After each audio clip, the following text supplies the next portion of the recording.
Hello everyone, আসসালামু আলাইকুম। So welcome করছি সবাইকে হিসাব বিজ্ঞান ক্লাসে। সো আজকে আমরা বোর্ড কোয়েশ্চন সলভ করব। আর আমরা প্রিভিয়াস ক্লাসে তোমাদের হিসাব বিজ্ঞান দ্বিতীয় পত্রের বোর্ড কোয়েশ্চন সলভ করছি, বাট আজকে আমরা ফার্স্ট পেপারের কিছু সলভ করব, যেই ক্লাসটি করলে তোমাদের হয়তো বোর্ড কোয়েশ্চেন স্পেশালি ফার্স্ট পেপারে কিভাবে আসে এটা একদম পুরোপুরি তোমরা ক্লিয়ারলি একটা আইডিয়া পাবে। এবং সে অনুসারে যদি তুমি আজকে থেকে প্রিপারেশনটা শুরু করো, এবং তোমার সবচেয়ে সর্বপ্রথম যেটা দরকার সেটা হচ্ছে তোমাকে অবভিয়াসলি বুঝতে হবে যে কোন কোন জায়গা থেকে কোশ্চেন আসে। এখন আমাদের স্টুডেন্টরা এটা অ্যাডমিশন বলো, এইচএসসি বলো, সব জায়গায় কেন খারাপ করে। অনেকে আছে দেখবে যে অনেক স্টুডেন্ট আছে, এরা প্রচুর পরিমাণ পড়াশোনা করে বাট আলটিমেটলি রেজাল্টটা পায় না। কেন পায় না? কোশ্চেনটা করছো কখনো? এটা না পাওয়ার মূল কারণ হচ্ছে তারা এইটুকুই বুঝতে পারে না যে অ্যাকচুয়ালি কোনটুকু আমার জন্য ইম্পর্টেন্ট। ঠিক আছে, কোন কোন পয়েন্ট থেকে এমসিকিউ আসে। তুমি যদি 5 বছরের বোর্ড কোশ্চেন সলভ করো 5টা বিভাগের, তাহলে তুমি ইজিলি বুঝতে পারবা যে অ্যাকাউন্টিং কোশ্চেন কোন কোন জায়গা থেকে এমসিকিউটা আসে। ঠিক আছে, আর সিকিউর জন্য তো আলাদাভাবে তুমি প্র্যাকটিস করবেই, তাই না? তো আমরা আজকে কিন্তু গ্রুপে ক্লাসটি নিচ্ছি, তো আমরা প্রত্যেকে জয়েন করি দ্রুত এবং বন্ধুবান্ধবদের জানাই দেই, বিকজ আমরা আজকে কিন্তু গ্রুপে ক্লাসটি নিচ্ছি। ঠিক আছে, সো পেজে হবে না, এখন থেকে ক্লাসগুলো তোমাদের গ্রুপেই হবে। তো আমরা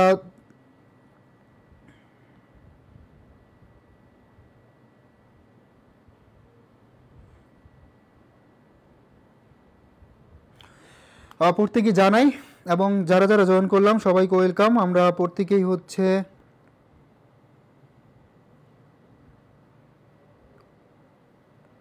ওকে, কতজন জয়েন করছি আশা করি সবাই ভালো আছি। সো অনেকে অনু জয়েন করছো, বাকি যারা আছে অনেকে অনু সবাই একটু মেনশন দিয়ে দাও, কারণ পেজ থেকে হচ্ছে না তো অনেকে জানে না হয়তো। তো সবাইকে ক্লাসে নিয়ে আসো দ্রুত।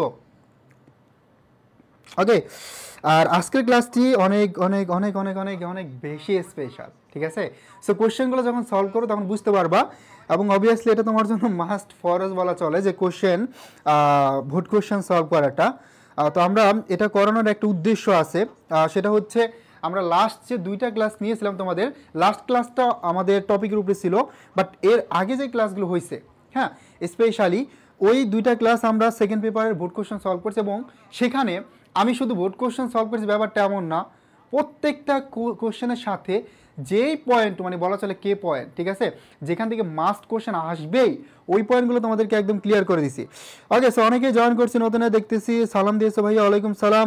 সো সবাই একটু তোমাদের ফ্রেন্ডদেরকে নিয়ে আসো ক্লাসে, একসাথে ক্লাস করি। আর স্পেশালি গ্রুপেই হবে এখন থেকে ক্লাস, তো এই জন্য আমরা অবশ্যই সবাইকে জানাবো এই ব্যাপারে যে আমরা গ্রুপে এখন থেকে ক্লাস নেব। হ্যাঁ, তো আমরা এমনিতে অনেকে জানি না আজকে ক্লাস, তো সবাই নিয়ে আসি। স্পেশালি আমি একটু এভরিওয়ান মেনশন দিয়ে দিচ্ছি এবং কয়েকটা গ্রুপে শেয়ার করে দিচ্ছি যেখানে আমাদের প্রয়োজন। ঠিক আছে, তো তোমরাও একটু মেনশন শেয়ার 2টা করে দাও, আর তোমরা বলো তোমাদের কী অবস্থা, কেমন চলছে পড়াশোনা। ঠিক আছে, আর ওভারঅল হিসাব বিজ্ঞানটা কেমন চলছে, কোথাও প্রবলেম আছে কিনা। দেখো, অ্যাডমিশন অলরেডি আমরা 3-4টা ব্যাচ কমপ্লিট করছি, যাদের অলরেডি অ্যাডমিশন শেষ হয়ে গেছে, এবং তোমরা জানো আমরা আমাদের ব্যাচ থেকে প্রচুর স্টুডেন্ট চান্স পেয়েছে, ঢাকা বিশ্ববিদ্যালয় সহ অন্যান্য সকল বিশ্ববিদ্যালয়ের স্টুডেন্ট আছে। তো আমরা আমাদের বেস্টটা দিয়ে অলওয়েজ ট্রাই করতেছি, এবং তোমাদেরকে হিসাব বিজ্ঞানটা আমি এইটুকু গ্যারান্টি দিতে পারি, তুমি যদি রেগুলার ক্লাস করো হিসাব বিজ্ঞানের কনসেপ্টটা ক্লিয়ার তো করবোই, ইভেন যেই কোশ্চেনগুলো একদম মাস্ট ইম্পর্টেন্ট যেখান থেকে কোশ্চেন আসবে ওইগুলোই পড়াবো। তোমরা অনেকে জানো এবং অনেকে জানো না, আমাদের ঢাকা বিশ্ববিদ্যালয়ে আমাদের যেই ক্লাস বা আমাদের ম্যারাথন ক্লাস স্পেশালি সেই সময় 1 ক্লাস থেকেই, এবং যে এক্সামগুলো হয়েছে সেখান থেকে আমাদের 20টার মধ্যে 19টা কোশ্চেন ছিল, কমন ছিল। ঠিক আছে, ডিরেক্টলি ইনডিরেক্টলি, আর ডিরেক্টলি তো অনেকগুলো ছিল, জিএসটি তো সেম। তার মানে আমরা কিন্তু লাস্ট আমি স্পেশালি তোমার 2 বছর 2টা অ্যাডমিশন ব্যাচ আমার অলরেডি আমি পড়াইছি, আর যারা ঢাকা বিশ্ববিদ্যালয় সহ অন্যান্য বিশ্ববিদ্যালয়ে পড়তেছে এটা, এবং তোমরা 3rd ব্যাচ হবে, বাট এইচএসসি তার আগে থেকে পড়াইতেছি। তো এতদিনের অভিজ্ঞতার আলোকে আমি কিন্তু এইটুকু বুঝতে পারি অ্যাটলিস্ট যে কোন পয়েন্টগুলো ইম্পর্টেন্ট, আর কোনটুকু পড়লে তুমি এইচএসসিতে অ্যাডমিশন 2 জায়গায় ভালো করতে পারবা। ঠিক আছে, একটু বেশি কথা বললাম কারণ গ্রুপ, এই জন্য একটু সময় নিলাম। তো তোমরা একটু বেশি বেশি রেসপন্স করবা, জানো যে আমি ক্লাসে রেসপন্স না পেলে আমার তেমন একটা আগ্রহ জন্মায় না ক্লাস কন্টিনিউ করার জন্য। ঠিক আছে, তো ঝুমু আমাদের সাথে জয়েন করছো, আর অনেকেই জয়েন করছো, সবাইকে ওয়েলকাম। তাহলে আমরা শুরু করি আজকের ক্লাস। ওকে, ওকে, সো দেখো এখানে টপিকগুলো দেওয়া আছে, আমি একটা সাজেশন ভিডিও করে তোমাদেরকে ডিটেলস অ্যানালাইসিস করে দেখাবো যে কোন কোন জায়গা থেকে কোনটায় পড়লে তোমাদের জন্য একদম 100% ইউজফুল হবে। ওকে, তো আমরা মুনাফার হার টাস্কে শেখাবো না, এটা তোমাদেরকে আরেকটা ক্লাসে শেখাবো, এবং যদি চাও শেখাতে পারি, বাট আমরা যেদিন স্টুডেন্টের সংখ্যা সবচেয়ে বেশি থাকবো ওই দিন হচ্ছে তোমাদেরকে এটা শেখাবো। ওকে, আমাদের সাফিহা জয়েন করছে, মোসাম্মদ সাফিহা। এই তো আলহামদুলিল্লাহ ভালো আছি, তুমি কি, তোমার কি অবস্থা? আর আমি আরেকটা গ্রুপে একটু শেয়ার করে দিচ্ছি ভাইয়ারা, জাস্ট একটু ওয়েট করো, তারপর আমরা শুরু করবো। হ্যাঁ, আমাদের কাঙ্ক্ষিত তোমরা তোমাদের মতামতগুলো জানাতে পারো এই ফাঁকে। হ্যাঁ, ওকে, ডান, আমাদের সবগুলো ডান। এবার আমরা শুরু করতে পারি আমাদের কাঙ্ক্ষিত আজকের ক্লাসটি, কি বলেন সবাই? ওকে, সো অনেকে জয়েন করছো, thank you so much. So sir CQ solve করাবেন না? মিমি ইসলাম, সিকিউ এমসিকিউ দুইটাই সলভ করাবো, কোনো প্রবলেম নাই, বাট হচ্ছে আজকে হচ্ছে এমসিকিউ সলভ করাবো। এবং প্রথম দুইটা ক্লাসে আমরা কি করছিলাম, যে তোমাদের সেকেন্ড পেপারের কনসেপ্টগুলো ধরাই দিছি, যে স্পেশালি কোথা থেকে কোশ্চেন হয়, কিভাবে হয় এটা। এবং আজকে আমরা যেটা করতে যাচ্ছি, ফার্স্ট পেপারটা প্র্যাকটিস করবো। হ্যাঁ, তো শুরু করি, সবাই একটু চেষ্টা করতে থাকো, দেখি কতটুকু পারো। তো দেখো শুরুর কোশ্চেনটায় আমাদের হামিদ হোসেন জয়েন করছে, যে একদম রেগুলারলি অ্যাক্টিভ স্টুডেন্ট, হামিদের মতো হতে হবে সবাইকে। হ্যাঁ, রেগুলারলি নিজে নিজে চাইতে হবে। দেখো হিসাবের স্থায়ী ধাপ কোনটি, খুবই ইম্পর্টেন্ট একটা কোশ্চেন। দুইটা জায়গা, জাস্ট হিসাব বিজ্ঞানের প্রাথমিক বই, আরেকটা জায়গা হচ্ছে হিসাব বিজ্ঞানের স্থায়ী বই বা পাকা বই। সো এখানে বিকল্প নামগুলো তোমাকে মনে রাখতে হবে, স্থায়ী বই, পাকা বই, মূল বই, প্রধান বই হচ্ছে খতিয়ান, রাইট? তো হিসাব বিজ্ঞানের মূল বই, প্রধান বই বা স্থায়ী বই হচ্ছে কি, খতিয়ান। বলো তো, হিসাব বিজ্ঞানের প্রধান বই, মূল বই, পাকা বা হচ্ছে হিসাব বইয়ের রাজা বলা হয় কাকে? খতিয়ানকে, আমরা প্রত্যেকে জানি। এবং প্রাথমিক বইটা হচ্ছে ভাইয়া কি বলতো, প্রাথমিক বইটা হচ্ছে জাবেদা। খুবই খুবই বেসিক থেকে একটা কোশ্চেন, বাট খুব বেশি ইম্পর্টেন্ট, কারণ এখান থেকে দেখবো যে তোমাদের কোশ্চেন আসতেছে। ঠিক আছে, তো এই কনসেপ্টটা খুবই ইম্পর্টেন্ট।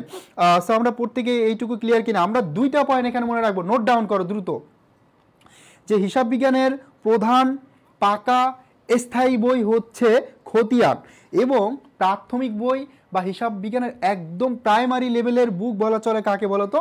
জাবেদাকে। সো এই দুইটা পয়েন্ট একটু মাথায় রাখো, এই দুইটা পয়েন্ট তোমাদের জন্য অনেক অনেক অনেক বেশি ইম্পর্টেন্ট।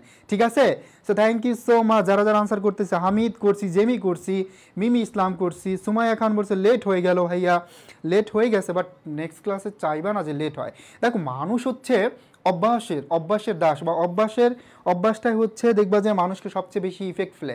যেমন তোমার যে অভ্যাসটা হয়ে যাবে, এটা সব সময় হয়ে যাবে। তুমি যদি এখন লেট করে আসো, দেখবা যে প্রতিদিনই কি লেট হচ্ছে, তা আলটিমেটলি আমাদের এটা করা যাবে না। ঠিক আছে, ফাতিহা বুশরা আমাদের সাথে জয়েন করছে, মেনশন দিছো, থ্যাংক ইউ সো মাচ।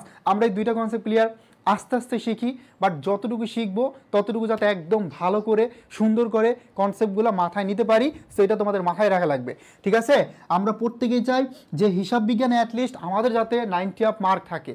ওকে, তো আমরা এভাবেই পড়াবো, তোমাদের জাস্ট হচ্ছে রেসপন্সটা লাগবে। তো প্রথমটা প্রত্যেকে ক্লিয়ার তো? ওকে, সো ক্লিয়ার হলে আমরা চলে যাব পরের কোশ্চেনটায়। দেখো আমি উদ্দীপক পড়াবো এবং উদ্দীপক থেকে কোশ্চেন আনসার করার ট্রাই করব। তো তোমরা দেখো হিসাব বিজ্ঞানের ক্ষেত্রে, হিসাব বিজ্ঞানে স্পেশালি হিসাব বিজ্ঞানে দেখবা গিয়ে তোমরা যে অনুচ্ছেদ থাকে, এবং কিছু কিছু কোশ্চেনে তোমরা আরও একটা ব্যাপার লক্ষ্য করতে পারো, সেটা হচ্ছে যে হিসাব বিজ্ঞান মাল্টিপল কোশ্চেনগুলো থাকে। তার মানে এই কোশ্চেনগুলো কিন্তু অনেক ইজি হয়।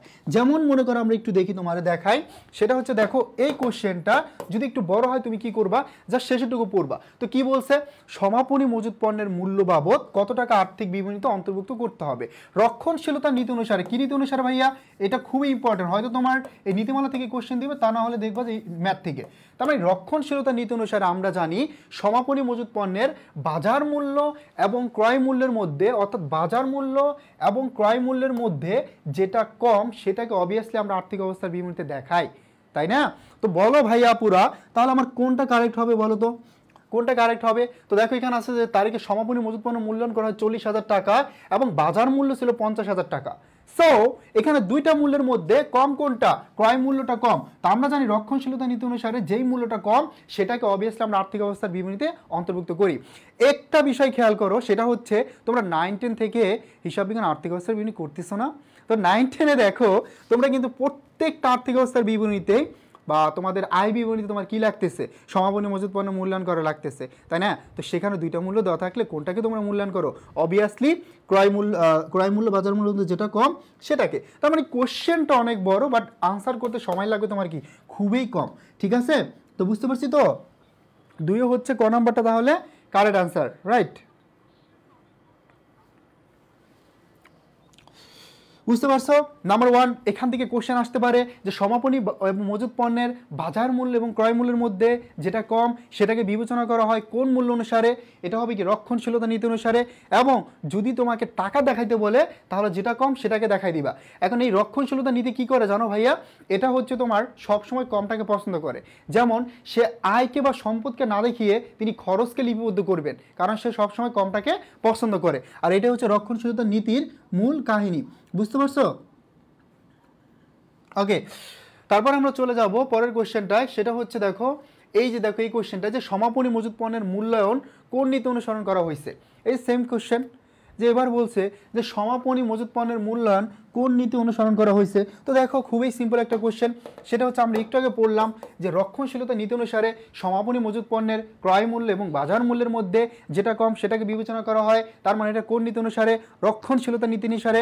খুবই ইম্পর্টেন্ট কোশ্চেন, এই কোশ্চেনগুলো তোমাদের এইচএসসির জন্য খুব বেশি ইম্পর্টেন্ট। ঠিক আছে, খুবই জোর দিয়ে পড়বা।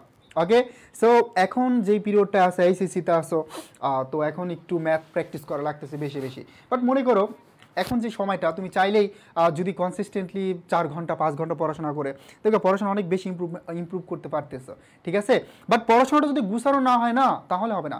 আমি শুরুতে আজকে কিছু কথা বলছি, সেটা হচ্ছে তুমি যদি 17 ঘন্টা করে পড়ো, 18 ঘন্টা করে পড়ো, বাট যদি বুঝতে না পারো যে কোনটা আমার পড়া দরকার, তাহলে ভাই লাভ নাই কা। বাট তুমি পড়ার মতো যদি হচ্ছে 4 ঘন্টা করে পড়ো বা 5 ঘন্টা পড়ো কনসিস্টেন্টলি, এবং এইটুকু বুঝে পড়ো যে কোনগুলো আমার পড়তে হবে, কোথা থেকে কোশ্চেন আসে, তাহলে দেখবে তুমি সাকসেস। ঠিক আছে, সেই বিষয়গুলো ইম্পর্টেন্ট, এই জন্য আমরা অ্যানালাইসিসগুলো করতেছি।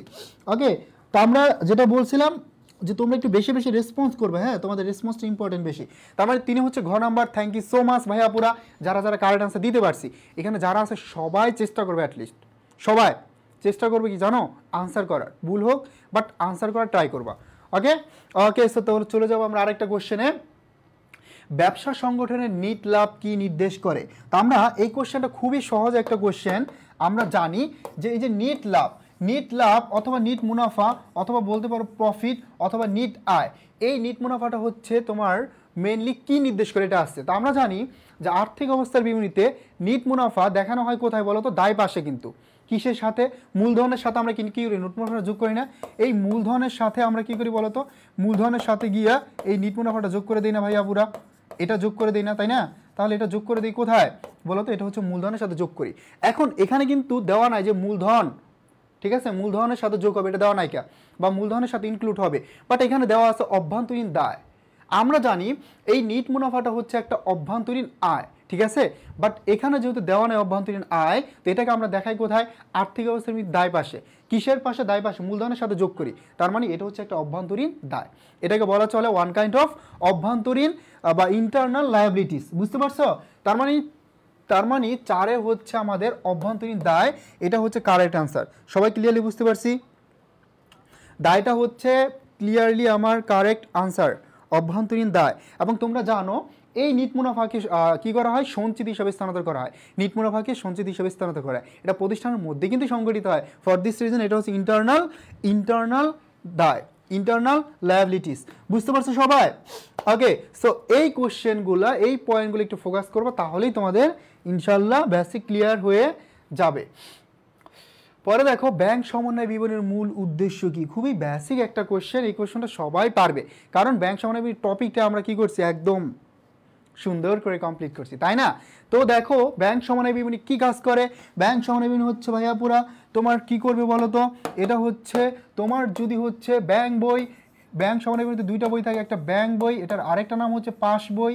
এই ব্যাংক বই, পাস বই অথবা নগদান বই, এই 2টা বইয়ের মধ্যে যে একটা গড়মিল হয়, এই গড়মিলটা চিহ্নিত করে মিলকরণ করাই হচ্ছে কি বলতো? মিলকরণ করাই হচ্ছে আমার ব্যাংক সমন্বয় বিবরণী, রাইট? ক্লিয়ারলি বুঝতে পারছো? তার মানে এটা অনেকে ভুল করে ফেলে। অনেক সময় কি ভুল করি, যে ব্যাংক সমন্বয় বিবরণী হচ্ছে মূলত হিসাবের কি করা, 2টা পক্ষ চিহ্নিত করা, কিন্তু এক্স্যাক্টলি এটা হবে না যে দুইটা বইয়ের আমার গড়মিল চিহ্নিত করা না, এটা হচ্ছে গড়মিলটা চিহ্নিত করে তুমি কি করবা, গড়মিল চিহ্নিত করে তোমার হচ্ছে মিল করতে হবে, আর এটাই হচ্ছে ব্যাংক সমানের বিবরণীর মূল কাহিনী। বুঝতে পারছো? ওকে, তাহলে এটা হচ্ছে আমার ব্যাংক উদ্বৃত্ত জানা, অর্থাৎ ব্যাংক ব্যালেন্সটা জানা, অ্যাকচুয়াল ব্যাংক ব্যালেন্স কত টাকা। সবাই বুঝতে পারছি তো? ওকে, সো সবাই বুঝতে পারলে আমরা চলে যাবো আরেকটা কোশ্চেনে, যে হিসাব বিজ্ঞানটা কি। এবার আমরা যেই কোশ্চেনটা আসছি সেটা হচ্ছে একদম বেসিক, সেটা কি বলতো, যে হিসাব বিজ্ঞানটাই কি। এবার আমরা শিখবো যে অ্যাকচুয়ালি অ্যাকাউন্টিং জিনিসটা কি। আমরা প্রত্যেকে জানি যে অ্যাকাউন্টিং হচ্ছে এমন একটা প্রসেস যেখানে আমরা প্রথমে কি করি বলতো, লেনদেনগুলো চিহ্নিত করি। ফার্স্ট কাজ আমার 1 নম্বরে লেনদেন চিহ্নিত করা, তারপর ওই লেনদেন চিহ্নিত করে এটাকে আমরা কি করি, লিপিবদ্ধ করি, মানে রেকর্ড করি, কোথায় যাবে দেয়। তারপর 3 নম্বর কাজ হচ্ছে হিসাবের তথ্য সরবরাহ করা, অর্থাৎ আমার মূল উদ্দেশ্য হচ্ছে হিসাব বিজ্ঞানের, সেটা হচ্ছে যে তথ্য সরবরাহ করা কাদেরকে, বাহ্যিক ব্যবহারকারী, অর্থাৎ ব্যবসায়ের যারা পাওনাদার আছে বা তৃতীয় পক্ষ আছে তাদেরকে আমরা একটা এক্সাক্ট ইনফরমেশন প্রোভাইড করি যে তা আমাদের ব্যবসা প্রতিষ্ঠানে বিনিয়োগ করা যাবে কিনা এবং ব্যবসা প্রতিষ্ঠানের ফাইন্যান্সিয়াল কন্ডিশনটা কেমন, এটার জন্য। তার মানে ওভারঅল আমরা বলতে পারি যে হিসাব বিজ্ঞান হচ্ছে একটা তথ্য ব্যবস্থা। নাম্বার 1, ব্যবস্থাপকীয় সিদ্ধান্ত গ্রহণে সহায়তা করে। এই যে ব্যবস্থাপকীয় বা পাওনাদার ব্যবসার তৃতীয় পক্ষ যারা আছে তারা কি একটা সিদ্ধান্ত নিতে পারে এবং এটা পূরণে সহায়তা করে। এবং লাস্ট অবস্থা যেটা আর্থিক অবস্থা পরিমাপ করে, রাইট। আমরা হিসাব বিজ্ঞানের আর্থিক অবস্থা পরিমাপ করে কিসের মাধ্যমে বলতে, আর্থিক অবস্থার বিভিন্ন মাধ্যমে। এখানে আমরা মূলধন, তারপরে হচ্ছে বলতে কি সম্পদ, তারপরে হচ্ছে দায়, এই 3টা এলিমেন্ট জানতে পারি। তো এই 3টা এলিমেন্ট জানতে পারলে আমরা বুঝতে পারবো যে ব্যবসার ফাইন্যান্সিয়াল কন্ডিশনটা কেমন। ওকে ওকে, তাহলে এটা কি হবে বলো তো, 3টা এলিমেন্টসে আমার রাইট। নাম্বার 1 এটা হচ্ছে মূল উদ্দেশ্য, যে তথ্য ব্যবস্থা, একটি তথ্য ব্যবস্থা। নাম্বার 2 ব্যবস্থাপকের সিদ্ধান্ত গ্রহণে সহায়তা করে। নাম্বার 3 আর্থিক অবস্থা পরিমাপ করে। তার মানে 3টাই হচ্ছে কি ভাইয়া পুরা তোমার হিসাব বিজ্ঞানের উদ্দেশ্য। অপূর্ব সানাল অর্প জয়েন করছে, আসসালামু আলাইকুম ভাইয়া। ওয়ালাইকুম সালাম। ও পেজ থেকে করছো, ওকে। তারপরে আসো আমরা এবার দেখব FASB, তার মানে FASB এর মানে কি, একদম যেই ফুল মিনিংগুলো আছে কিছু ইম্পর্টেন্ট আমি দিয়ে দিব, এগুলো একটু মনে রাখবে, হ্যাঁ। তো FASB হচ্ছে ফাইন্যান্সিয়াল অ্যাকাউন্টিং স্ট্যান্ডার্ড বোর্ড, ঠিক আছে। তো ক নাম্বারটা আমরা দেখেছি কারেক্ট, যে financial accounting standard board, but এটা একটু খেয়াল রাখবা স্পেলিংটা কিন্তু সেম থাকে অলমোস্ট, ঠিক আছে, অলমোস্ট সেম থাকে, তার মানে আমরা ভুল করার পসিবিলিটি বেশি থাকে। তো তোমরা এখানে কিছু ইম্পর্টেন্ট যেটা আছে, যেমন IFRS, BFRS, তারপর হচ্ছে গ্যাপ, স্পেশালি গ্যাপটা, তারপরে হচ্ছে গ্যাস, এটা আছে, এটা একটু মনে রাখবা। তারপরে মনে করে রাখতে পারো যেমন ICAB, এই যে পয়েন্টগুলা, ICMAB, এই যে ইম্পর্টেন্ট, এইগুলো একটু মনে রাখবা, তাহলে হবে এখান থেকে তোমাদের কোশ্চেন আসার পসিবিলিটি অনেক বেশি। বুঝতে পারছো সবাই? আমি কি বুঝাতে পারছি সবাইকে বলো তো?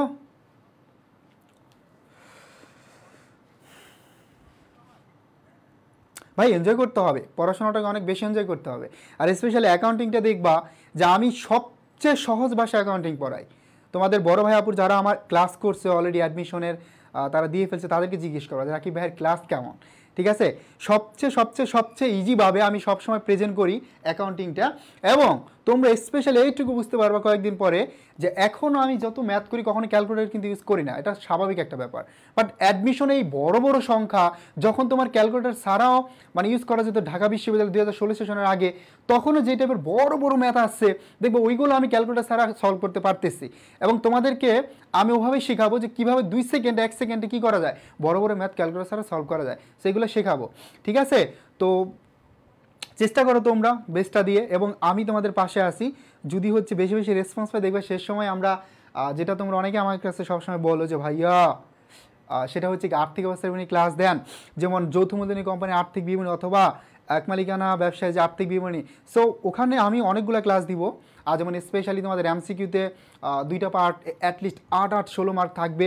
পাশাপাশি আর কি থাকবে জানো, কি থাকবে বলো তো, 2টা করে 4টা CQ মাস্ট ফরজ দেওয়াই লাগবে, তাই না। সো এইগুলো একদম কনসেপ্টটা A to Z ক্লিয়ার করে দিব। অ্যাকাউন্টিংটা আমরা শিখবো সবচেয়ে সহজ ভাষায়, সবচেয়ে সহজ ভাষায়, ঠিক আছে, এবং শর্টকাট টেকনিকে তোমার কাছে মনে হবে যে অ্যাকাউন্টিংটা সবচেয়ে বেশি সহজ। ইভেন দেখছো এই বছর জিএসটিতে তোমাদের বড় ভাইয়া পুরো প্রত্যেকে অ্যাকাউন্টিংয়ে কিন্তু সবচেয়ে বেশি মার্ক পাইছে। ওকে, সো তুমি যদি ভয় পাও আর যদি মনে করো অনেক সিরিয়াসলি ভেবে অনেক বড় বড় করে প্যাঁচিয়ে তারপরে বোঝার চেষ্টা করো, আলটিমেটলি লাভ নাই। কে ভাই সব কিছু শিখতে হবে শর্টকাট টেকনিকে। পরীক্ষার হলে গিয়ে তুমি তো অনেক বেশি সময় পাবে না, একটা এমসিকিউর জন্য সর্বোচ্চ 50 সেকেন্ড সময় পাবে। তার মানে নিজেকে ওভাবে তৈরি করো যে কীভাবে এই বড় বড় ম্যাথ 50 সেকেন্ডে সলভ করা যায়। সো এভাবে ইউজ টু হতে হবে এখন থেকে। ক্লাস করো জাস্ট, ইনশাল্লাহ দেখো বেসিক ক্লিয়ার তো করবোই, পাশাপাশি হিসাব বিজ্ঞানের এমন কোনো এমসিকিউ বা এমন কোনো ম্যাথ নাই যেটা তোমার 30 সেকেন্ডের বেশি লাগবে, ঠিক আছে, হিসাব বিজ্ঞানের বইতে। সো আমি এভাবে শেখাবো, জাস্ট তোমরা অনেক বেশি বেশি রেসপন্স করা লাগবে। নিজেরা শুধু ক্লাস করলে হবে না, সাথে সাথে কী করতে হবে, বন্ধু বান্ধব যারা আছে সবাই নিয়ে আসতে হবে, এটাই দরকার। ওকে, হামিদ হোসেন ম্যারাথন ক্লাস কি হবে? অবভিয়াসলি ম্যারাথন ক্লাসই তো তোমাদের একদম শেষ সময় কি করব, বস একটা প্রিপারেশন তৈরি করে দেব। ওকে, সো আসো এবার আমরা দেখব হচ্ছে যে রেও মিলের ডেবিট পাশে দেখানো হয় কি সিম্পল একটা হিসাব, যা আমরা জানি যে সম্পদ ব্যয় এবং উত্তোলন, সম্পদ ব্যয় এবং উত্তোলন একদম বেসিক হচ্ছে হিসাব বিজ্ঞানের এইটুকু, তাই না? সম্পদ ব্যয় এবং উত্তোলন এই তিনটা হিসাব অলওয়েজ কি বলতো, অলওয়েজ হচ্ছে ডেবিট। এই তিনটা হিসাব অলওয়েজ ডেবিট, এবং আমরা এটা মুখস্থ করছিলাম বা শর্টকাট টেকনিক হচ্ছে কি সবও, মানে কি সবার বউ, ঠিক আছে, মানে সবার বউ, সবার বউ কি ডেবিট হয়? এখন অনেকে বলতে পারো যে এটা দ্বারা মনে রাখবা যা যে বউ মানে সবার বউ, ঠিক আছে, তার মানে এটা সব সময় কি ডেবিট, কারণ বউ কিন্তু যায় না, বউ আসে, ঠিক আছে, চলে গেলে ক্রেডিট। বাট এখানেও যদি মনে করো এইগুলো চলে যায় তাহলে ক্রেডিট হয়ে যাবে এইগুলা। তার মানে এই সবও হচ্ছে অলওয়েজ ডেবিট। মনে রাখবা শত সম্পদ বতে ব্যয় এবং রসদ হচ্ছে উত্তোলন, এটা সব সময় ডেবিট। যদি বাড়ে মানে যদি বাড়ে তাহলে হচ্ছে কি ডেবিট, এই যেগুলো যদি কমে যায় তাহলে ক্রেডিট, ঠিক আছে, একদম বেসিক একটা কোশ্চেন। আরেকটা মনে রাখবা যে আদম, কি মনে রাখবো বলো তো, আদম, এই আদম মানে হচ্ছে আয়, দায় এবং কি বলতো মূলধন, ক্লিয়ার? এই তিনটা হচ্ছে অলওয়েজ ক্রেডিট, এই তিনটার যে অলওয়েজ ক্রেডিট, যদি বৃদ্ধি পায় তাহলে ক্রেডিট, যদি হ্রাস পায় তাহলে ডেবিট। এখান থেকে ঘুরাইয়া তোমাদের ঘুরাই পেঁচা দেখবা, এখান থেকে মাস্ট এই ছোট্ট কনসেপ্ট থেকে তোমাদের একটা এমসিকিউ মাস্ট আসবে, ঠিক আছে? এটা ঢাকা বিশ্ববিদ্যালয়ের কোশ্চেনে কি এটা আসে, ইভেন প্রত্যেকটা বিশ্ববিদ্যালয়ে বেসিক একটা কোশ্চেন আসে যে নিচের কোনটির ডেবিট জের প্রকাশ করে, নিচের হিসাবের কোন সেট ডেবিট উদ্বৃত্ত প্রকাশ করে, নিচের হিসাবের কোন সেট ক্রেডিট উদ্বৃত্ত প্রকাশ করে। অথবা এইভাবে আসতে পারে যে যদি ব্যয় বৃদ্ধি পায় তাহলে তোমার হিসাব সমীকরণে কী প্রভাব পড়বে, এই টাইপের অনেক কোশ্চেন তোমাদের থাকবে, ঠিক আছে? ওকে, তো সবার বউকে আবার তোমরা নিজেদের বউ ভেবো না, তাহলে কিন্তু অনেক ঝামেলা আছে। ওকে, আর এটা আবার বাসায় বসে বসে যদি জোরে জোরে পড়ো যে সবার বউ, তাহলে কিন্তু তোমার গার্ডিয়ান যারা আছে তারা ভাববে যে আমার ছেলে মেয়ে কি পড়াশোনা বাদ দিয়ে এগুলো বলতেছে কেন। ওকে, সো এটা কিন্তু খুবই তখন তারা রিস্কে পড়ে যাবে। ওকে, তাহলে এটা আমরা রেওমিলের ডেবিট পাশে বসে কি বলতো, সকল প্রকার সম্পদ এবং ব্যয় এই দুইটা হচ্ছে সবসময় ডেবিট, এবং বাড়লে ডেবিট এবং যদি কমে যায় তাহলে কি ক্রেডিট। একদম বেসিক থেকে একটা কোশ্চেন দিয়েছি তোমাদের। ওকে, তো এই টাইপের কোশ্চেন যদি আসে তার মানে এখানে যারা অ্যাটলিস্ট ক্লাস করছো, এবং আমার মনে হয় না যে কমার্সের স্টুডেন্ট যারা আছে তাদের এই সব কোশ্চেন আসলে ভুল হবে। বাট একটা কথাই আছে না যে যেগুলো অনেক বেশি সহজ এইগুলো অনেকে ভুল করে বেশি, ঠিক আছে? সেই জন্য সহজগুলো কি মাঝে মাঝে চেষ্টা করতে হবে। ওকে, তারপরে দেখো যদি কর্মচারী বেতন পরিশোধ করা হয় তাহলে হিসাব সমীকরণে কী প্রভাব পড়বে। এখন খুবই সিম্পল একটা ব্যাপার, সেটা কি, যদি কর্মচারী বেতন দিয়ে দাও তার মানে কি বেতন একটা ব্যয়, বেতন বাড়বে, যদি বেতন দিয়ে দাও বেতন নামক ব্যয় বেড়ে যাবে, এবং তোমার কি করবে বলো তো ভাই আপু, নগদ মানে নগদ টাকা কমে যাবে। তার মানে এখানে ব্যয় বৃদ্ধি পাচ্ছে এবং সম্পদ কি করছে, হ্রাস পাচ্ছে। তোমরা প্রত্যেকেই জানো যে যদি বেতন বৃদ্ধি পায়, এই যে দেখো ওই হচ্ছে কি মালিকানা সত্ত্ব, এটার উপাদান কয়টা, চারটা, সি যোগ আর মাইনাস ই মাইনাস ডি, তাই না, এই চারটা এলিমেন্ট। তো এর মধ্যে তোমার এই যে এক্সপেন্স এবং ড্রয়িং মানে কি ব্যয় এবং উত্তোলন, এই দুইটা যদি বাড়ে তাহলে ওই কী করবে, হ্রাস পাবে। আর এই উত্তোলন আর ব্যয় যদি কমে তাহলে ওই কী করবে, বৃদ্ধি পাবে। আর মূলধন আর রেভিনিউ মানে আয় এবং মূলধন, ঠিক আছে, মূলধন এবং আয় এই দুইটার সাথে পজিটিভ সম্পর্ক, বাড়লে উত্তোলন বাড়লে মালিকানা সত্ত্ব বাড়বে, কমলে কি করবে, কমবে। এখন দেখো এই বেসিক থেকে এই বেসিক থেকে তোমাদের এই বছর একটা কোশ্চেন আসছে জিএসটিতে, এই বছর জিএসটিতে একটা কোশ্চেন আসছে যে হিসাব সমীকরণের বর্ধিত রূপ কি, তার মানে এ ইকুয়াল এল প্লাস সি যোগ আর মাইনাস ই মাইনাস ডি। দেখো বেসিক থেকে তোমাদের পাবলিক বিশ্ববিদ্যালয়ে একটা কোশ্চেন আসছে এই বছর 2023-24 সেশনে, এই 23-24 সেশনে এই কোশ্চেনটা আসছে। তার মানে এই বেসিক কোশ্চেন আসে, ঠিক আছে। তো তোমাকে অবহেলা করলে হবে না, তোমার জাস্ট যখনই যেটা পড়ো ডিটেলসটা জেনে ফেলো, জেনে রেখো, এটাই ইম্পর্টেন্ট, ঠিক আছে। ডিটেলসটা যদি তোমার মাথায় থাকে, হ্যাঁ, তাহলে দেখবা যে যেভাবে ঘুরাই পেঁচে কোশ্চেন করুক না কেন, এটা তোমার টিচার করুক, ঠিক আছে, বা মঙ্গল গ্রহ থেকে কেউ কোনো কোশ্চেন কেউ এনে দেখ, যেভাবেই করুক ভাই, সে তার মতো কোশ্চেন করছে, তুমি জাস্ট পরীক্ষার হলে যাবে, গিয়ে জাস্ট আনসার করবা, ঠিক আছে। তো এরকম কনফিডেন্স গ্রো করতে হবে। যারা যারা আসছে দেখি প্রত্যেকে অনেক বেশি রেসপন্স করতেছো, থ্যাংক ইউ সো মাচ। আর এটাই চাই আমি, ক্লাস আসছো ঘুমাবে, এটা আলটিমেটলি ভাই কিছু না। তোমার ভাই এখানে তুমি কথা বলতে পারো না, বাট নিজেকে রেসপন্স করতে হবে। তুমি দেখবা যেখানে যাও না কেন, তুমি যদি রেসপন্স না করো বা হচ্ছে তুমি দেখাতে না পারো, তাহলে দেখবা যে আলটিমেটলি তোমার কখনো কোনো জায়গায় তুমি ভালো কিছু করতে পারবে না। নিজেকে এক্সপ্লোর করতে হবে। আর বর্তমানে স্পিকিংটা অনেক বেশি ইম্পর্টেন্ট, যে কমিউনিকেশন স্কিল না থাকলে তুমি কোথায়ও গিয়েও দেখবে ভালো কোনো জব পাচ্ছ না, বা যে কোনো যদি ইউনিভার্সিটি স্টেজে পড়ো, দেখবে কয়েকদিন পর তোমরা ইউনিভার্সিটিতে যাবে, তখন অনেক বেশি বেশি প্রেজেন্টেশন দেওয়া লাগবে। তার মানে এই যে ভিতরে একটা ভয় থাকে যে আমি পারি না, তারপর স্যারকে কোশ্চেন জিজ্ঞেস করবো না, ভাই এটা বাদ দাও, ঠিক আছে। কারণ হচ্ছে নিজেকে অনেক অনেক বেশি এখন থেকেই যে কোনো জায়গা হোক, পড়াশোনা হোক বা যে কোনো প্ল্যাটফর্ম হোক, তুমি যদি স্কোপ পাও তাহলে সেখানে অবভিয়াসলি কাজে লাগাবে, ঠিক আছে। ওকে, সবাই ডি নাম্বার আনসার করতেছি, থ্যাংক ইউ সো মাচ। এবং আমাদের হামিদ হোসেন দেখছো, সে তার ফ্রেন্ডকেও মেনশন দিচ্ছে যে আয় ক্লাস আয়, ঠিক আছে। ফাজলামি আর কতদিন করবি, সময় তো নাই, ঠিক না, আর আছে কি, কতদিন আসছে বলো তো। তো এই শেষ সময় কিন্তু অবশ্যই অনেক বেশি পড়তে হবে। আর তোমাদের একটা টেনশন না, আমরা কিন্তু শেষ সময় ম্যারাথন ক্লাস নেব ইনশাল্লাহ। ম্যারাথন ক্লাসে তুমি এতদিন যা পড়ছো সব একসাথে কি হয়ে যাবে, রিভিশন হয়ে যাবে। ওকে, সো প্রবলেম নাই কে। তো দেখো এই টাইপের কোশ্চেন সবাই পারবে, যে আমরা মেনলি নগদান বইতে কী লিখি বলো তো, নগদ প্রাপ্তি আর প্রদান, সকল প্রকার নগদ প্রাপ্তি এবং প্রদান, কতটুকু নগদ আসছে এবং কতটুকু নগদ চলে গেছে, এইটুকুই কি আমরা জানি, রাইট, এইটুকুই কি আমরা জানি। ওকে, সো ডি নাম্বার। তো আমরা তোমাদের সাথে একটু কথা বলি, হ্যাঁ, ইউনিভার্সিটি নিয়ে, কারণ তোমরা তো এখন তোমাদের একটু হলো জানা উচিত। তো দেখো আমরা ইউনিভার্সিটি অফ ঢাকা, সো এটা সম্পর্কে কে কে জানি বলো তো।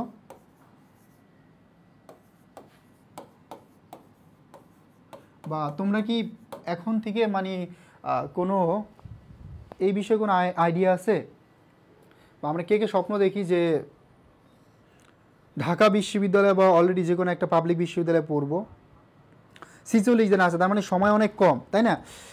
তো দেখো যেটা বলছিলাম, ইউনিভার্সিটি অফ ঢাকা, সো এই বিশ্ববিদ্যালয় হচ্ছে বাংলাদেশের বলা চলে যে আমরা ফার্স্ট স্টেজের অথবা প্রথম ক্যাটাগরির একটা বিশ্ববিদ্যালয় বাংলাদেশে যদি কম্পেয়ার করো। তারপর হচ্ছে বাংলাদেশে আরও অনেক বিশ্ববিদ্যালয় আছে।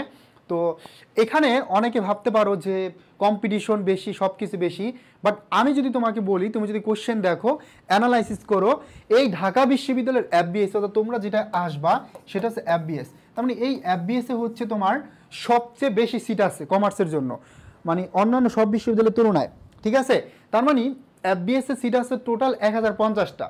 ওকে, এখন আমি যদি মনে করো তোমাদের কম্পেয়ার করি প্রত্যেকটা বিশ্ববিদ্যালয়ের কোশ্চেন, যে ঢাকা বিশ্ববিদ্যালয়ের কোশ্চেন সবচেয়ে বেশি সহজ হয় এবং স্ট্যান্ডার্ড হয়।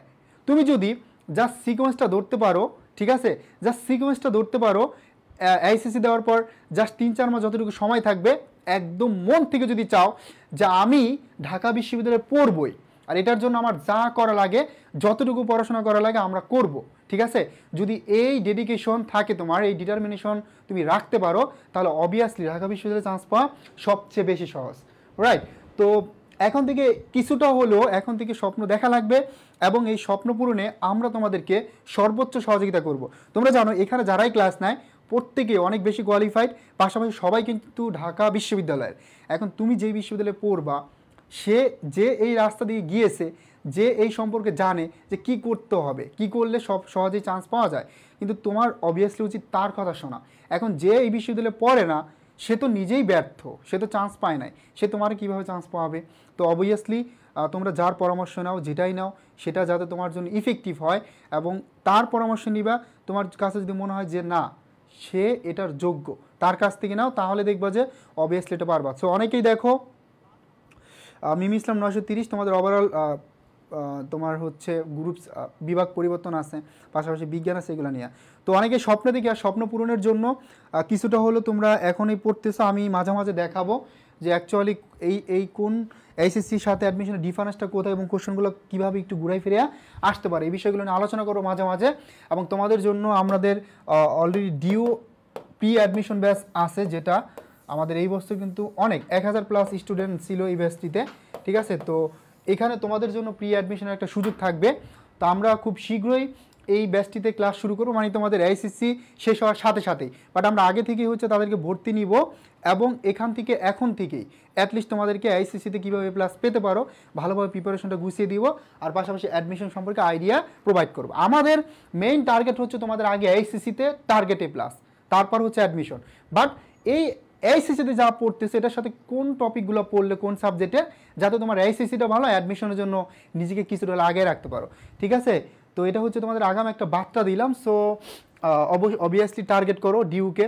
আমি মনে করো হচ্ছে যখন ফার্স্ট টাইম ঢাকা বিশ্ববিদ্যালয় সম্পর্কে জানছি, ঠিক আছে, যেমন আমি কলেজ স্টেজে মনে হয় 6 মাস অথবা 4 মাস পার হয়েছে, তখন আমাদের কলেজে আমাদের এক বড় ভাই সে যখন ঢাকা বিশ্ববিদ্যালয়ে চান্স পেয়েছে, আরও 2-3জন ছিল, তো তারা তখন গিয়ে আমাদের সাথে দেখা করলো, তখনই ফার্স্ট টাইম ঢাকা বিশ্ববিদ্যালয় সম্পর্কে জানা, এবং তারা শেয়ার করলো যে এমন এমন কোশ্চেন হয়, এভাবে মানে প্রিপারেশন নিতে হয়। তো জানার পরে আমার একটাই টার্গেট ছিল যে আমাকে চান্স পেতেই হবে। তো সেদিন থেকে আমি হচ্ছে চেষ্টা করছি, এবং আমি মন থেকে চাইছি যে অ্যাটলিস্ট এখানে পড়ার জন্য যা করা লাগে আমি সেটাই করব, বাট এখানে চান্স পেতেই হবে, মানে এটাই ছিল আমার মেইন টার্গেট। এবং সেটা ওই টার্গেট অনুসারে পড়াশোনা করছি, বেশ চান্স হয়েছে। বাট হচ্ছে টার্গেট যদি তোমাদেরও থাকে তোমরা অবভিয়াসলি পারবে, ঠিক আছে। আর এটার জন্য আমাদের যতটুকু মানে আমাদের কাছ থেকে তোমার সাপোর্ট প্রয়োজন আমরা তোমাদেরকে করব, রাইট। ওকে, তো দেখো সরলরৈখিক পদ্ধতিতে অবচয় ধার্যের সময় বিবেচনা করা হয় কি। তো দেখো সরলরৈখিক পদ্ধতিতে আমরা জানি যে আমাদের ক্রয় মূল্যটা মাস লাগে, এবং সম্পত্তির আনুমানিক ভগ্নাবশেষ মূল্য লাগে, এবং তোমরা জানো আরেকটা বিষয় লাগে, সেটা হচ্ছে কি মেয়াদকাল অথবা আয়ুষ্কাল, যেটা এখানে দেওয়া নাই। মেয়াদকাল এই বিষয়গুলো কিন্তু অনেক সুন্দর করে ক্লিয়ার করছে আমি যখন টপিক পড়াইছি। তার মানে সরলরৈখিক পদ্ধতিতে অবচয় ধার্যের সময় তোমাকে 3টা বিষয় মাথা রাখা লাগবে। নাম্বার 1 এটা হচ্ছে সম্পত্তি ক্রয় মূল্য, ব্যয় মূল্য অথবা অর্জন মূল্য। নাম্বার 2 এটা হচ্ছে মেয়াদকাল, আয়ুষ্কাল অথবা জীবনকাল। নাম্বার 3 হিসাবের ভগ্নাবশেষ মূল্য, ঠিক আছে। সরি, আয়ুষ্কালটা দেওয়া আছে, তাহলে ভগ্নাবশেষ মূল্য, এই ভগ্নাবশেষ মূল্যের আর অনেকগুলো নাম আছে, ভগ্নাবশেষ মূল্য, অতিরিক্ত মূল্য অথবা বর্জ্য মূল্য। তার মানে এই 3টা বিষয় কি করা হয় এই সরলরৈখিক পদ্ধতিতে অবচয় ধার্যের সময় বিবেচনা করা হয় বা প্রয়োজনে কাজে লাগে, ঠিক আছে। D number. ওকে, তাহলে আমাদের রাইট অ্যান্সার হচ্ছে 1 এবং 3। তার মানে ক নাম্বারটা রাইট অ্যান্সার। আমরা দেখি অনেকেই ভুল করে ফেলছেন, সবাই দেখি ডি নাম্বার আনসার করেছেন। তার মানে এই টাইপের ভুল করলে হবে না। কেন এই টাইপের ভুল হবে? যে তোমার তো অবচয় যখন তুমি ধার্য করো তখন তোমার বিক্রয় মূল্যের কোনো প্রয়োজনই হচ্ছে না, বাট কেন তোমরা এটা দিলা বলো তো? এর আগে যেই কথাগুলো আমি বললাম এটা কিন্তু তোমাদের জন্য অনেক বেশি ইম্পর্টেন্ট। কেন জানো? কারণ হচ্ছে অ্যাডমিশন সম্পর্কে তোমার এখন থেকে কিছুটা হলেও আইডিয়া থাকা লাগবে।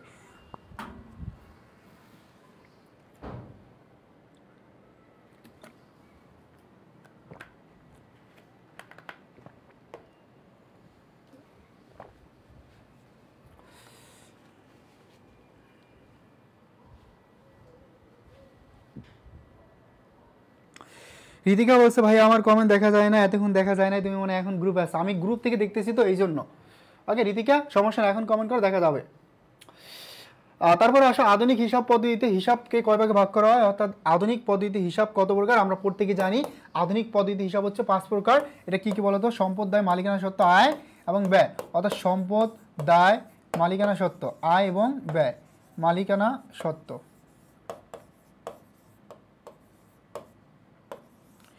এই 5 প্রকার হচ্ছে তোমার আধুনিক হিসাব। এই আধুনিক হিসাব হচ্ছে কত প্রকার? 5 প্রকার। ক্লিয়ার? এই 5 প্রকার মনে রাখবো, এটা হচ্ছে আধুনিক হিসাব। এটা হচ্ছে আধুনিক হিসাব হচ্ছে তোমার 5 প্রকার। বুঝতে পারছো? তার মানে এটা সবার মুখস্থ হয়ে গেছে, তাই না? সহজ কোশ্চেন আসলে সবাই পারি, বাট আগের কোশ্চেনটা কিন্তু অনেক বেশি সহজ ছিল। তোমরা জানো যে অবচয় যখন ধার্য করো তখন কিন্তু 3টা বিষয় লাগে, 3টা থেকে আর কোনো বিষয় লাগে না অতিরিক্ত। তার মানে এটা কিন্তু সবাই ভুল করছো, এটা এবার ভুল করা যাবে না। সে সহজ কোশ্চেনগুলো কোনোভাবেই স্কিপ করবো না, ঠিক আছে? হামিদ মিনি মিনি ইসলাম, তারপরে হচ্ছে জিমি, ফাতিহা, বুশরা, এরা একদম রেগুলারলি ক্লাস করতেছো। ওকে ওকে, সেবার আসো তোমাদের একদম বেসিক একটা জিনিস শেখাবো, সেটা হচ্ছে আমরা হিসাব বিজ্ঞান পড়তেছি, তো আমরা জানবো অ্যাকচুয়ালি যে হিসাব বিজ্ঞানের মুখ্য উদ্দেশ্য কী, এই হিসাব বিজ্ঞানটার মুখ্য উদ্দেশ্যটা কি এটা আমরা জানবো। ঠিক আছে, তো জানো তোমরা প্রত্যেকে যে হিসাব বিজ্ঞানের মুখ্য উদ্দেশ্য হচ্ছে হিসাব তথ্য সরবরাহ করা, অর্থাৎ ব্যবসার তৃতীয় পক্ষ যারা আছে তাদেরকে তথ্য সরবরাহ করা, তাদেরকে কি করা, তথ্য সরবরাহ, তাদেরকে তথ্য সরবরাহ করা, অর্থাৎ আমাদের ব্যবসার তৃতীয় পক্ষ পাওনাদার যারা আছে তাদেরকে একটা তথ্য সরবরাহ করবা যে অ্যাকচুয়ালি তোমার প্রতিষ্ঠানের ফাইন্যান্সিয়াল কন্ডিশনটা কেমন, অর্থাৎ তোমার প্রতিষ্ঠানে কি করা যাবে, বিনিয়োগ করা যাবে কিনা, ওভারঅল বছর শেষে আর্থিক অবস্থাটা কেমন, অর্থাৎ সম্পদ কতগুলো আছে এবং দায় কতগুলো আছে এটা জানার জন্য। আর এটাই হচ্ছে কি আমার মেইনলি হিসাব বিজ্ঞানের মূল উদ্দেশ্য। তার মানে আমরা যে এই যে এত কিছু শিখি, যেমন ট্রানজ্যাকশন শিখতেছি, জাবেদা, খতিয়ান, রেওমিল, সমন্বয় দাখিলা, সমাপনী দাখিলা, হ্যাঁ, এগুলো সব শেখার পর আমরা কি করি বলো তো, আর্থিক অবস্থার বিবরণী তৈরি করি। এবং ওই আর্থিক অবস্থার বিবরণী তৈরি করে আমরা কেন করি, যে একটা এক্সাক্ট ইনফরমেশন জানার জন্য যে প্রতিষ্ঠানের ফাইন্যান্সিয়াল কন্ডিশনটা কেমন, একটা বছর শেষে প্রতিষ্ঠানের আর্থিক ফলাফল এবং প্রতিষ্ঠানের আর্থিক অবস্থাটা কেমন এটা জানার জন্যই আমরা হিসাব বিজ্ঞানটা করি। তার মানে এটাই হচ্ছে হিসাব বিজ্ঞানের মূল উদ্দেশ্য, মূল বা প্রধান উদ্দেশ্য। কোশ্চেন আসতে পারে তাহলে প্রাথমিক উদ্দেশ্য কি, প্রাথমিক উদ্দেশ্য কি বলতো, প্রাথমিক উদ্দেশ্য হচ্ছে লেনদেন লিপিবদ্ধ করা, অর্থাৎ লেনদেন লিপিবদ্ধ করা, লেনদেন লিপিবদ্ধ করা, অর্থাৎ হিসাব বিজ্ঞানের প্রাথমিক বইতে লেনদেন লিপিবদ্ধ করা, এটাই হচ্ছে কি প্রাইমারি উদ্দেশ্য। আর মূল উদ্দেশ্য হচ্ছে কি তথ্য সরবরাহ করা। ঠিক আছে, তার মানে হিসাব তথ্য সরবরাহ করা। এখন যদি কোশ্চেন আসে যে হিসাব তথ্য সরবরাহ করা হয় কাকে, তাহলে হবে কি ব্যবসায়ের তৃতীয় পক্ষ। এখন ব্যবসার তৃতীয় পক্ষ কে ভাইয়া, ব্যবসার তৃতীয় পক্ষ হচ্ছে পাওনাদার অথবা সরবরাহকারী। বুঝতে পারছো, কোশ্চেন যেভাবে ঘুরে ফিরে আসুক তুমি কিন্তু আনসার করতে পারবা। নাম্বার 1 কোশ্চেন আসতে পারে যে হিসাব বিজ্ঞানের প্রাথমিক উদ্দেশ্য কি, এটা কি বলতো, লেনদেন চিহ্নিত করে হিসাবের প্রাথমিক বইতে লিপিবদ্ধ করা। নাম্বার 2 হিসাব বিজ্ঞানের মূল প্রধান উদ্দেশ্য কি, এটা হচ্ছে তথ্য সরবরাহ করা। নাম্বার 3 কোশ্চেন আসতে পারে যে তথ্য সরবরাহ করা হয় কাকে, কাকে, ব্যবসার তৃতীয় পক্ষকে, তৃতীয় পক্ষকে ভাইয়া পাওনাদার অথবা সরবরাহকারী, তারা যাতে একটা এক্সাক্ট ডিসিশন নিতে পারে। ফর দিস রিজন আমরা কি করে থাকি, হিসাব বিজ্ঞানটা করে থাকি। ওকে, তারপরে আমরা চলে যাব যে সাধারণত ডেবিট উদ্বৃত্ত প্রকাশ করে কোনটা, সেই শুরুতে চলে যাও সবার বউ। ঠিক আছে, তার মানে তোমার কিন্তু বউ না, সবার বউ। ঠিক আছে, তো ভেবে নিবা, কারণ তোমার এখনো বয়স হয় নাই কে বিয়ে করার। ঠিক আছে, বউ কই থেকে আসবে এটা না। তো দেখো সেই সবও আমরা শিখছিলাম, তার মানে সবটা হচ্ছে কি ডেবিট, তার মানে সম্পদ ব্যয় এবং উত্তোলনটা হচ্ছে কি ডেবিট, এ থেকে সবাই জানি তাই না। ওকে, তাহলে দেখো আমরা এখানে দেখব যে ব্যয়টা এবং সম্পদটা, এই ব্যয় এবং সম্পদ এই দুইটা হচ্ছে কি বলতো, 2 এবং 3 নম্বর, গ নম্বরটা এটা হচ্ছে কি, এই দুইটা হচ্ছে ডেবিট। তোমার আরেকটা ডেবিট আছে সেটা কি বলতো, উত্তোলন। ঠিক আছে, সবার বউ। ওকে, কি মনে হয় এই টাইপের কোশ্চেন সলভ করলে কি, মানে এই টাইপের কোশ্চেন থেকে যদি প্রশ্ন আসে পরীক্ষা তাহলে কি পারা যাবে? ওকে, তো এবার আমরা একটা ম্যাথ সলভ করতে যাচ্ছি, দেখি আমরা কে কে পারি। তো দেখো এখানে বলছে বিক্রয় মুনাফার হার 20% হলে বিক্রয় মূল্য কত, তাই না? ভালো করে খেয়াল করো, ম্যাথটা আমি সলভ করে দিচ্ছি কারণ তোমাদের দিয়ে সলভ করাবো না। এখন দেখো মুনাফার হার দেওয়া আছে কিসের উপরে, বিক্রয়ের উপরে, অর্থাৎ মুনাফার হার কিসের উপরে, বিক্রয়ের উপরে। এবার কি ভাইয়া এখানে বিক্রয় দেওয়া আছে, দেওয়া নাই, তার মানে বিক্রয়ের উপরে মুনাফার হার দেওয়া আছে বাট বিক্রয় মূল্য তো দেওয়া নাই, তাহলে আমরা কিভাবে মুনাফার হার ক্যালকুলেশন করব? কোশ্চেন কি আসে, আসে? ওকে, প্যারা নাই। আমরা জানি যে এখানে বিক্রিত পণ্যের ব্যয় দেওয়া আছে কত টাকা, 6 লাখ টাকা। এখন দেখো প্রত্যেকে আমরা জানি বিক্রয় মূল্যের উপর মুনাফার হার যদি 20% হয়, ক্রয় মূল্যের উপর কত পার্সেন্ট, 25, কারণ ক্রয় মূল্যের উপর মুনাফার হার অলওয়েজ বেশি। সো মুনাফার হারের কনসেপ্টটা তোমাদের একদম A to Z আমরা ক্লিয়ার করছি। ঠিক আছে, তো এভাবে করলে দেখো এটা যদি আমি ক্যালকুলেশন করি 25% মানে হচ্ছে 1/4, তো দেখো 4 15 60, তার মানে আমার মুনাফা আসে কত, 1,50,000 টাকা। এই যে 1,50,000 টাকা হচ্ছে আমার মুনাফা। দেখো আমি পার্সেন্টেজটা বের করে ফেললাম, জাস্ট 1 সেকেন্ড লাগবে, এটা কি তোমার উইদাউট ক্যালকুলেটর, রাইট? তো দেখো এখানে আমরা মুনাফা পেয়ে গেছি কত, 1,50,000 টাকা। তো সিম্পল দেখো বিক্রয় মূল্য, বিক্রিত পণ্যের ব্যয় আছে 6 লাখ টাকা এবং মুনাফা আসছে কত টাকা, 1,50,000, তাহলে এই 7,50,000 টাকা কি তোমার বিক্রিত পণ্যের ব্যয়। বুঝতে পারছো? তার মানে এই 7,50,000 টাকা কি তোমার বিক্রয়, সরি বিক্রিত পণ্যের ব্যয়ের সাথে মুনাফা যোগ করলে, এটা ছিল বিক্রিত পণ্যের ব্যয়, এই বিক্রিত পণ্যের ব্যয়ের সাথে মুনাফা যদি যোগ করে দাও, যেমন মুনাফা সূত্র জানো না, বিক্রিত পণ্যের ব্যয়ের সাথে মুনাফা যোগ করলে কি পাওয়া যায়? বিক্রয়। একদম সিম্পল একটা হিসাব। হামিদ হোসেন বলছে ইজি। ওকে, হ্যাঁ ইজি, আসলে ইজি। প্রসেস জানলে এগুলো সলভ করতে তোমার 1 সেকেন্ড লাগবে, 1 সেকেন্ডের বেশি সময় লাগবে না। কি ফাতিহা বুশরা, 1 সেকেন্ডের বেশি লাগবে? রিতিকা ইসলাম, হামিদ হোসেন, তারপর হচ্ছে লামিশা জাহান, জিমি, আরেকজন আছে না ঝুমু, ঝুমু রেগুলার ক্লাস করে। ঝুমু কোথায়? অনেকে অনু মাঝে মাঝে দেখি না, অনেকে পরীক্ষা চলে নাকি?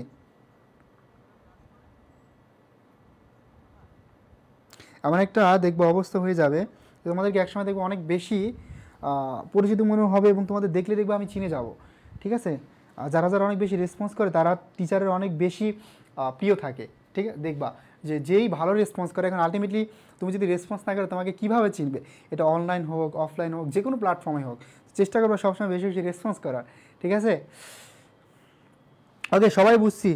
ঝুমু আইসে, হ্যাঁ ঝুমু আছে। সুমাইয়া খান বলছে আমাকে দেখেন না, রেগুলার থাকি তো। এই যে এখন দেখলাম আলামিন আমিন বলছে ভাইয়া আপনি কমেন্ট পড়েন না। ভাই আপনি তো কোনো রেসপন্সই করেন না, এই জন্য হচ্ছে কমেন্ট পড়া হয় না, ঠিক আছে? এই যে আমান আছে, আমাদের আমান হচ্ছে রেগুলার ক্লাস করে। এখানে যারা আছে সবাই তো রেগুলার, এই যে তোমরা 40 জন 45 জন, বাট আমাদের অনেক বেশি রেসপন্স লাগবে। ওকে, ফাইনাল ইয়ার এক্সাম, ওকে যেটা বেস্ট হয় তোমাদের জন্য। এটা বুঝতে পারছো তো ভাইয়া পুরা? এটা সবার ক্লিয়ার তো? আমি প্রিয়, সবাই প্রিয়, বেশি বেশি রেসপন্স করো সবাই। পরেরটা দেখো, নিট মুনাফার পরিমাণ কত? তো নিট মুনাফা তো আমরা শুরুতেই বের করে ফেলছি। কত টাকা বলো তো? 1,50,000 টাকা। তো দেখছো একটা কোশ্চেন দ্বারা আমরা কিন্তু দুইটাই বের করতে পারতেছি।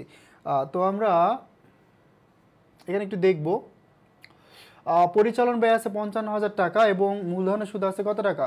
20,000 টাকা। তো এর আগে আমরা যেটা বের করছি সেটা হচ্ছে তোমার বিক্রিত পণ্যের ব্যয় এবং বিক্রয় ছিল কত টাকা বলো তো? 7,50,000। তাহলে মুনাফা যেটা ছিল 1,50,000 টাকা। তার মানে আমার মোট মুনাফা আমি বের করছিলাম 1,50,000। আমরা এখান থেকে বের করি, হ্যাঁ, তা না হলে হচ্ছে কোশ্চেনটা তুমি দেখতে পারবা না। তো দেখো এখানে 1,50,000 টাকা ছিল আমার মোট মুনাফা, তাই না? তো মোট মুনাফা থেকে আমি 55,000 আর 20, এই 75,000 কী করবো? মাইনাস করবো, কারণ 75,000 টাকা আমার খরচ আছে, একটা পরিচালন ব্যয়, একটা মূলধনের সুদ, তার মানে দুইটাই ব্যয়। এটা হচ্ছে পরিচালন ব্যয় আর এটা হচ্ছে কি অপরিচালন ব্যয়। তার মানে এই দুইটা যদি আমি বাদ দিয়ে দেই, তাহলে 1,50,000 থেকে যদি 75 বাদ দাও তাহলে থাকে কত? 75। এই 75,000 টাকা কি তোমার নিট মুনাফা, বুঝতে পারছো তো? এই 75,000 টাকা হচ্ছে তোমার নিট মুনাফা। ওকে, এই 75,000 টাকা হচ্ছে নিট মুনাফা। আমান অনেক দিন যাবত আমাদের ক্লাস করে না আমান? ওকে, সবাই ক্লিয়ারলি বুঝতে পারছো? নিট মুনাফাটা খুবই সহজ ছিল। এবার আসো যারা যারা কার্যপত্র করে না, আমি কিন্তু কার্যপত্রের সবচেয়ে কঠিন কঠিন টার্মগুলো তোমাদের অনেক সুন্দর করে শিখিয়ে দিয়েছি, হ্যাঁ। তো সেখানে যেগুলো ছিল তোমাদের 12 ঘরা কার্যপত্র পর্যন্ত, 12 ঘরা যেটা আছে সেটাও শিখিয়ে দিয়েছি কী কী এলিমেন্টস আছে। তার মানে এখানে বলছে 8 ঘরা কার্যপত্রের নিচের কোন শিরোনামের প্রয়োজন নাই। তোমরা জানো যে প্রথমে থাকে কি? রেওয়া মিল, ঠিক আছে? প্রথমে কি থাকে বলো তো? রেওয়া মিল। তারপরে থাকে সমন্বয় দাখিলা, রেওয়া মিল, তারপরে সমন্বয় দাখিলা, তারপরে হচ্ছে সমন্বিত রেওয়া মিল, এভাবে থাকে সমন্বয় দাখিলা, তারপর আমরা সমন্বিত রেওয়া মিল থাকে, তারপরে হচ্ছে কি থাকবে? আয় বিবরণী থাকবে।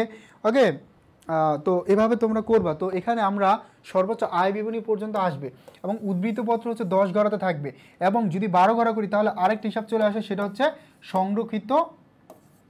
আরেকটা যদি করি তাহলে আরেকটা চলে আসবে, সেটা হচ্ছে সংরক্ষিত আয়। ক্লিয়ার?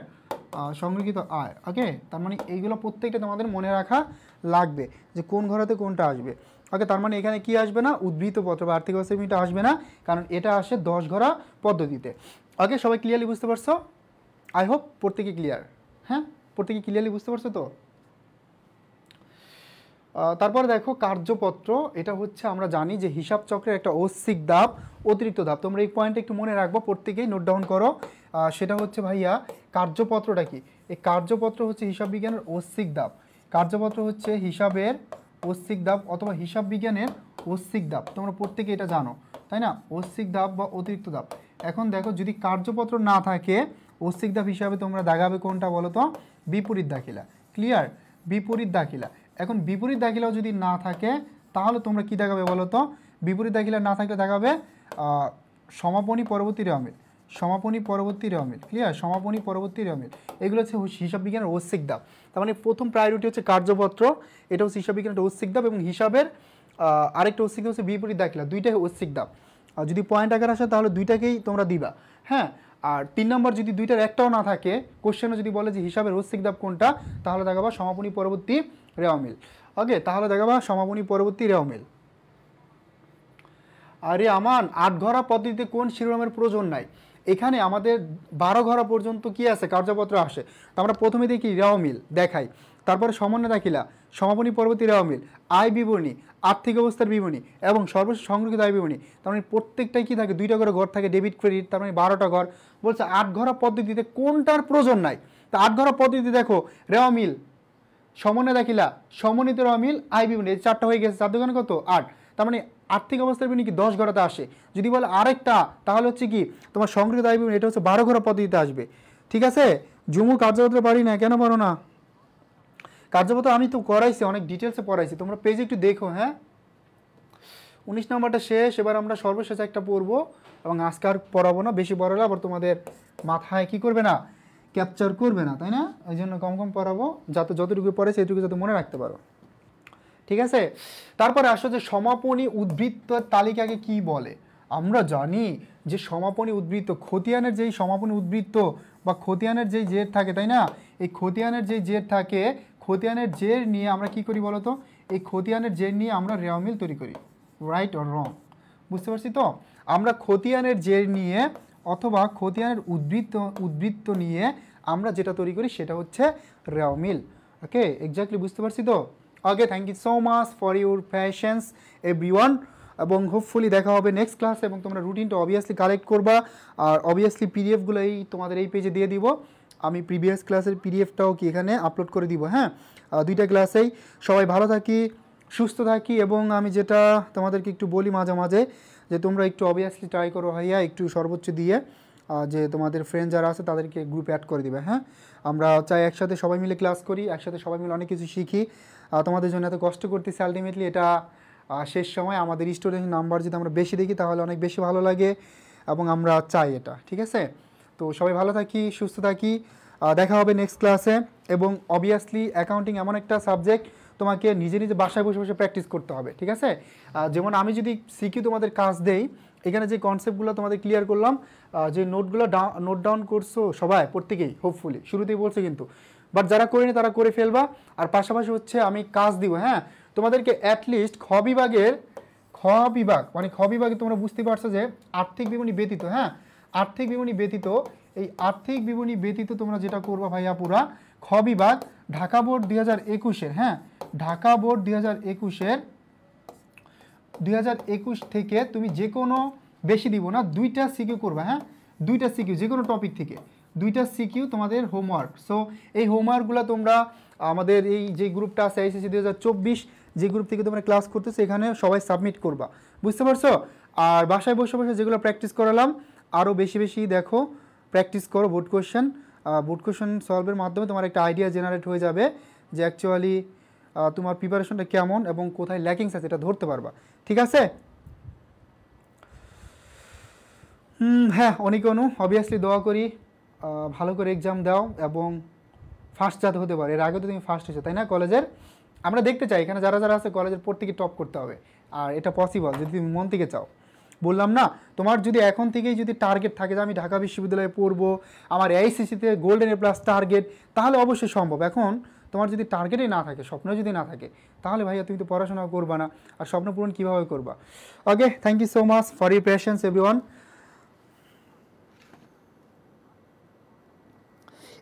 HWটা হচ্ছে এই গ্রুপে সাবমিট করবা, আমরা যে গ্রুপে ক্লাসটা নিতেছি এই গ্রুপে সাবমিট করবা। বুঝতে পারছো? এই গ্রুপে সাবমিট করে দিবা। আর যদি এখানে না দাও তাহলে অফিসিয়াল গ্রুপে দিবা। বুঝতে পারছো তো সবাই? যে HW জমা না দিবা তাকে হচ্ছে কিন্তু মাইর দেওয়া হবে।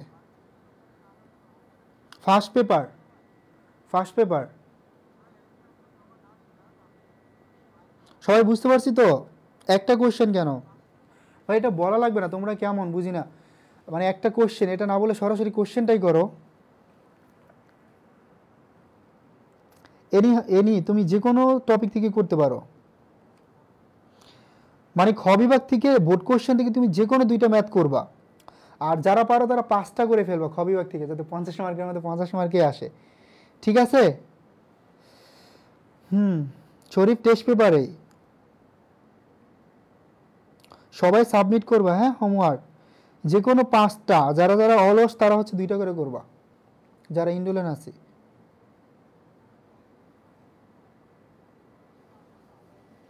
আই হোপ সবাই বুঝতে পারছি।